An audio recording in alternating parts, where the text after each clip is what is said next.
વચનથી પાવન થયા છીએ અને એટલે જ કદાચ આપણા સમાજને ભગત ભાઈ તરીકે ઓળખાવવામાં આવ્યો હશે.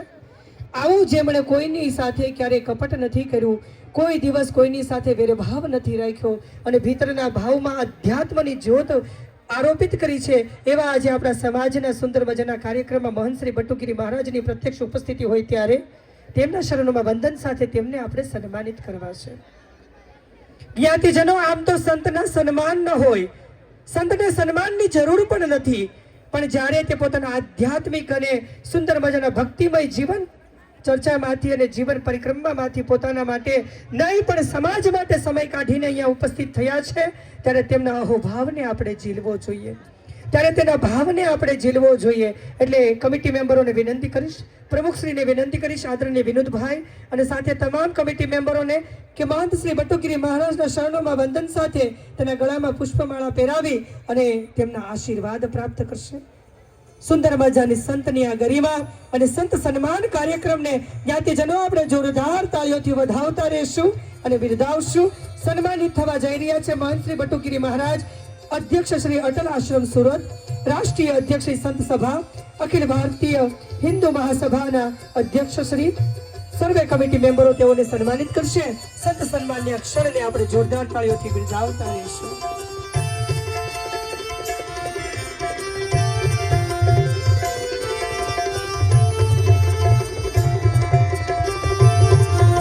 ગુરુર બ્રહ્મા ગુરુર વિષ્ણુ ગુરુદેવો મહેશ્વરો ગુરુર સાક્ષાત પરબ્રહ્મ તસ્મૈ શ્રી ગુરુવે નમઃ. ખૂબ વંદન સાથે, ખૂબ ભાવ સાથે આદરણીય બટુગીરી મહારાજના શરણોમાં આપણે પુષ્પતણી ભેટ આપીને તેમના આશીર્વાદ પ્રાપ્ત કરીએ. વિનંતી કરીએ તેઓને કે અમારા સમાજ પર કાયમી તમારો અહોભાવ અને લાગણી રહી છે.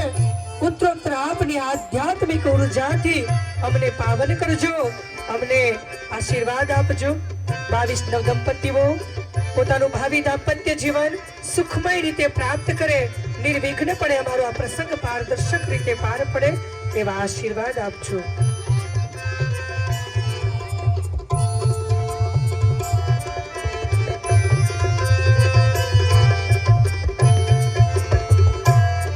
આભાર. અને સાહેબ એ સંતના ચરણોમાં વંદન થાય છે, સંતના ચરણોમાં વંદન સાથે એ સાહેબ ગીગેવનું સન્માન, એ જ સંતનું સન્માન થઈ રહ્યું છે. તેથી આપણે આગળ અને હવે આપણે આપણા જે શોભા, આપણા સ્ટેજની જે શોભા વધારે છે એવા આપણા બાવળિયા પરિવારને